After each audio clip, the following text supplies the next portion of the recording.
again, this is Dan Burley. We have Darnell Johnson to my left and Marty Herman to my right from Men in Transition.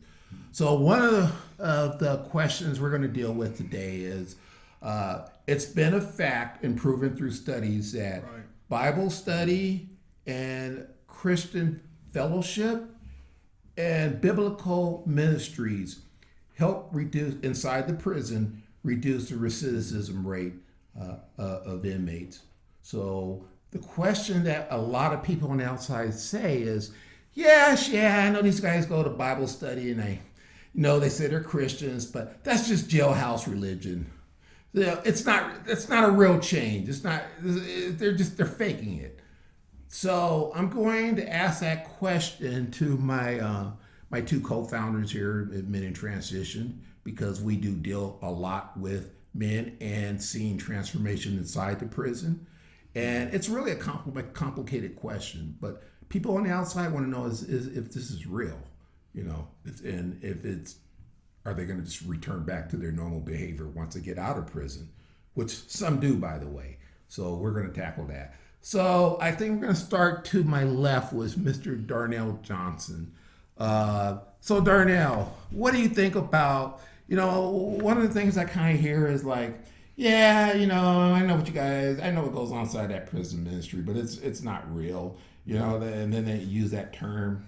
I find it a little offensive, but they use it's a jailhouse religion, because a lot of people do try to get over, once they get a case and they find religion and it's not true, and we do know that happens. But we're talking true transformation that we see inside the prison with the prison weekend. So tell us a little bit about that. So I experienced an incredible experience where I've seen inmates come in from the beginning of the weekend and became transformed by the end of the weekend. And it's about building a relationship with God, knowing that somebody's able to support and to be able to provide and to be able to help and to build a relationship. And that's what Men in Transition Fresh Start is about building relationship, being able to support and to show that God is an amazing person. I mean, God is very amazing. And if you have a spiritual connection, then your personal and professional life will work. I noticed that while being in prison ministry, that I've seen thousands of people transform their lives. I think that we do struggle outside. I do struggle outside, to be honest.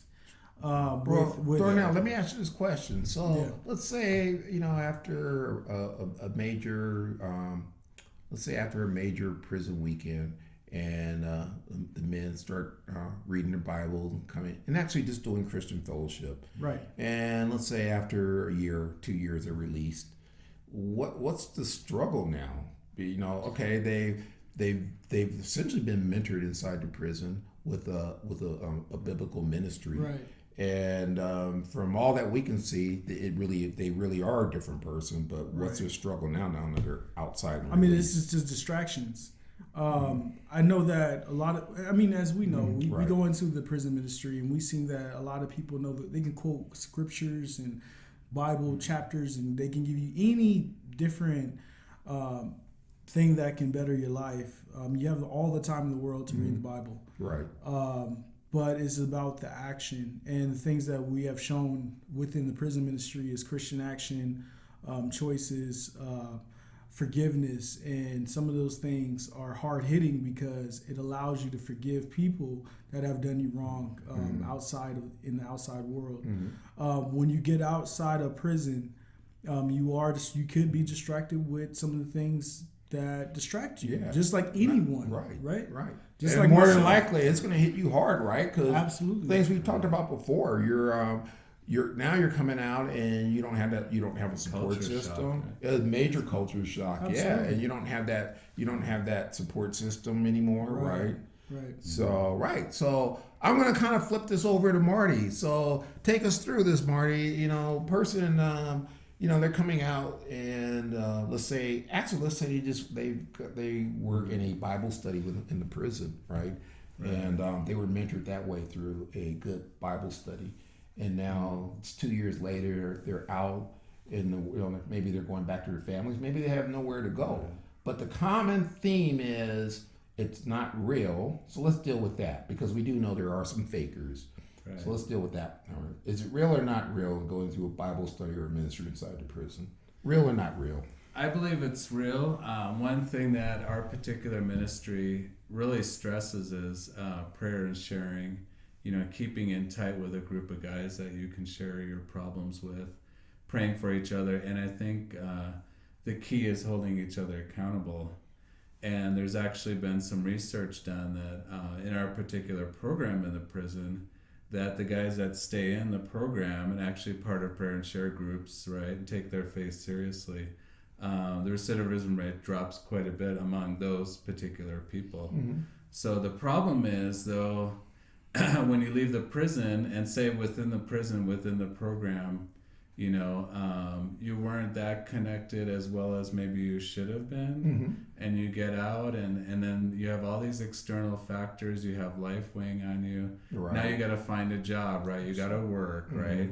Now you got your coworkers to that whole new social interaction to deal with. You may not even have a coworker because you may not even have a job, right? You may not have a job. You're a convicted felon looking for a job. Who's going to hire you? Number one, right? And you're assuming that you even have a place to live, right? And if you're not connected in with a good fellowship, right, where you're going to go and you're going to worship, right? Yes. You're going to fellowship with great people and share, God's love with each other. I think that's one thing where, the enemy kind of attacks you and it gets really rough for those guys, Right. So, and that's where that support is needed as well. Spiritual support so much as physical support, Right. Just as important as, housing and employment, education and life skills. But the spiritual support. The spiritual is huge. On the right track. And I'm going to throw that at Darnell. So we, as Christians, we do know we have an enemy. We know that enemy is Satan, and he loves to trip us up, right? That's his job, to trip us up. And if you're an inmate who has turned your life over to Christ, I'm going to guess that he's really going to be on your case once you're released from that prison. So step us through some of the things that the enemy does to trip a person who's, who's come to Christ inside the prison, and now he's out, and now game on, because the enemy really wants to trip him up. So in your mind, let's step me through some of the attacks of the enemy. So I've been in an incredible table where we were at a prison, and there was a known gang member that was trying to figure out if he wanted to give his life to Christ and to give his life to God fully. Mm-hmm. And he was intimidated for the first couple of days. But by the third day, he decided that he wanted to do it full time. Mm-hmm. And he wanted to just believe, and still until this day, after the monthly reunions, we saw positive results from this guy. Right. Now, this is inside the prison. Inside the prison. Right. Now, going outside of the prison is a little bit different because you have that freedom. Mm-hmm. You have the freedom, free will to do whatever you want. Mm-hmm. Lots of choices. A lot of choices. Mm-hmm. And I've seen a lot of inmates, post-incarcerated men, that say that they're going to do very great. They know Bible scripture. They know all the Sunday school songs. And by the time that they get out and they get back on the streets, they're motivated or they're inspired by the streets. Mm-hmm. And it's just the way it is. Is Christ real to them even at that point? Well, I can't say personally what their if Christ is real in their particular life. Mm-hmm. But what I've known from family members and friends mm-hmm. that have revealed some of that information to me, they said, hey, God is always there for me. Mm-hmm. He's been there for me from day one. Some people are born in or growing up in uncertain, in bad situations, but they had to make a way for themselves. Mm-hmm. It's just the circumstances. Mm-hmm. Right. However, we all do have choices, even us. Right. Sure. Right. Yeah. I know it's a battle just to do. Right. I mean, I pray daily. I read scripture, and it's always a battle for me to do the right thing. Absolutely. Right, because we have sin nature, we have an enemy. So he's always honest. So I think what happens now, if you're formerly incarcerated and you're coming out, you got even a lot more obstacles to deal with, right? So I think we're going to end it with you, Marty, in just explaining some of those obstacles that would maybe a person on the outside would say, hey, that, I know they profess to be a Christian or they profess to change their way in prison, and they're out, but once they get out, they're going to go right back to what they always do. That's just a big game to get over on people. What would you say to that, Marty? Well, something that's been said to me over the years, or maybe not said to me, but that I've heard in the radio or where else, that if you feel far from God, guess who moved, right? Right. God is always there. He's always waiting for us, like the story of the prodigal son, right? He's always, it's us that moves away from him. And I think what happens is an inmate in the prison that's, walking with the Lord and he's fellowshipping, right? Really close and bonded in his faith. But then when he comes out, right, he has all these external influences, right? And the enemy's going to be on him, right? And all these choices, like we said, right? All this stuff being thrown at him, right? Left and right, overwhelming, right? And I think, the Lord's there. It's just, I think with all the overwhelming influences, right? And our own sin nature doing battle with us as well as the enemy hitting on us. I think that all kind of works against the person who in prison was doing very well spiritually, and they come out, Right. So one thing that men in transition will do is really hone in on that spirituality factor. And one thing that we really believe is that without a heart change, there is no change, right? And that's so important. And whether an inmate that comes to us for help, whether they know the Lord or they don't, right? It's going to be on us to help, prayerfully help them along to have that heart change, right? And to have God be a huge factor and number one in their lives, right?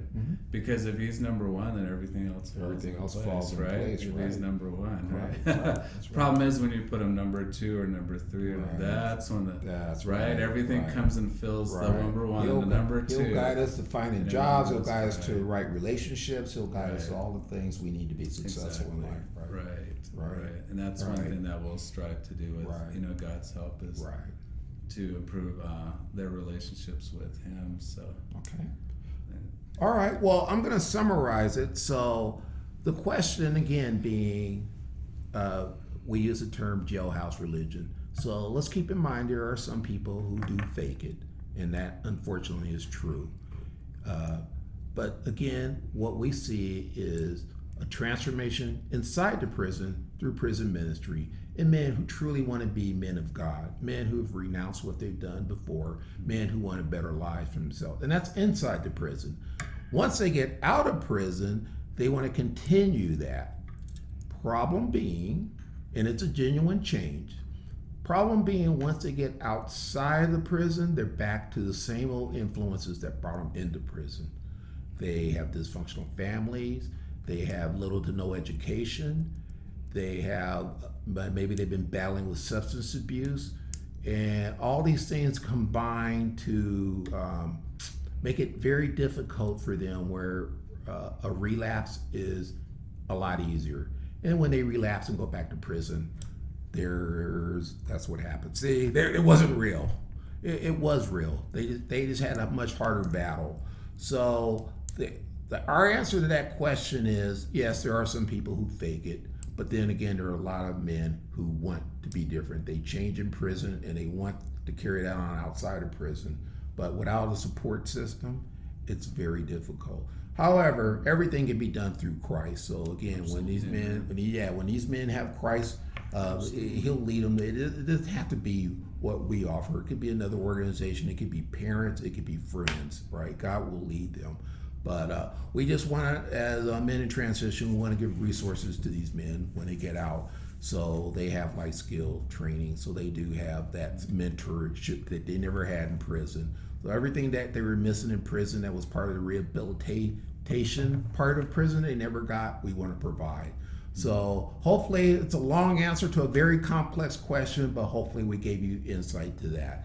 Again, thank you very much for looking at our YouTube channel, particularly on this question, right? Remember to subscribe below. Subscribe below. Subscribe below. And we look forward to the next question. You get our emails also right below, and you can email us with a question, and we will love to have a discussion on that. We live for prison ministry. We live for rehabilitation. So, hit us up on the email, and we're glad to answer your questions. Thank you again.